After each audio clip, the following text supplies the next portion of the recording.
મારું નામ છે કનારા રામીબેન જેસાભાઈ. મારી નિમણૂક 2004માં થયેલી છે અને અહીંયા હું 2010થી નોકરી કરું છું. 14 વર્ષ થઈ ગયા છે. અને મોટાભાગે અહીંયા બાળકો છે એ ખેડૂતના બાળકો છે, એટલે કે ખેતી કરતાના બાળકો છે. અને જે એમપીથી આવેલા છે, મધ્યપ્રદેશથી 3 બાળકો એ છે. અને એ બાળકોએ જે હિન્દી ભાષી છે છતાં પણ બહુ સરસ રીતે ગુજરાતી શીખી ગયા છે અને બહુ સરસ વાંચતા લખતા જે આપણા ગુજરાતીના બાળકો શીખે એ જ રીતે શીખી ગયા. અને બીજું એ કે અહીંયાથી મારે 15 કિલોમીટર હું રોજ મારી ગાડી લઈને અપડાઉન કરું છું.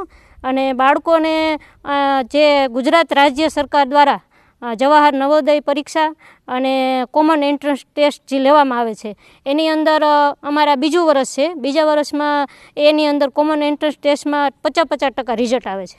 નવોદયમાં કોઈ પણ જાતની ટ્યુશન વગર કે ઘરે તૈયારી કરી અને અહીંયા અમે સ્કૂલમાં એને માર્ગદર્શન આપીએ અને એ પ્રમાણે એ બાળક છે એ તૈયાર થયેલું હતું. અને 50% જે કોમન એન્ટ્રન્સ ટેસ્ટમાં જે બાળકો પાસ થયા એ આ સ્કૂલ પસંદ કરવા માટે થઈ અને હજી અહીંયાથી 6ઠ્ઠા ધોરણમાં જતા રહેશે.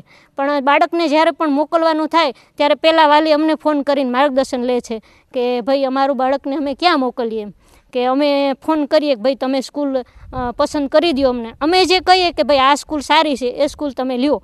ચોથાવાળાને ને એ લોકોને કોમન એન્ટ્રન્સ ટેસ્ટ માટેની, નવોદય માટેની એક્ઝામની તૈયારી કરાવીએ છીએ અને બહુ સરસ રિઝલ્ટ આવે છે. અને બીજું મારે કહેવાનું હોય કે હેન્ડીકેપ છું છતાં પણ હું હિંમત નથી હારી અને હું એમ કહેવા માગું છું કે ભાઈ તમારું કર્મ કરજો, કર્મનું ફળ ચોક્કસ મળે છે. અને શિક્ષક તરીકે મારી એટલી જ વિનંતી છે કે ભાઈ મારું બાળક છે એમ માની અને તમે બાળકને ભણાવજો.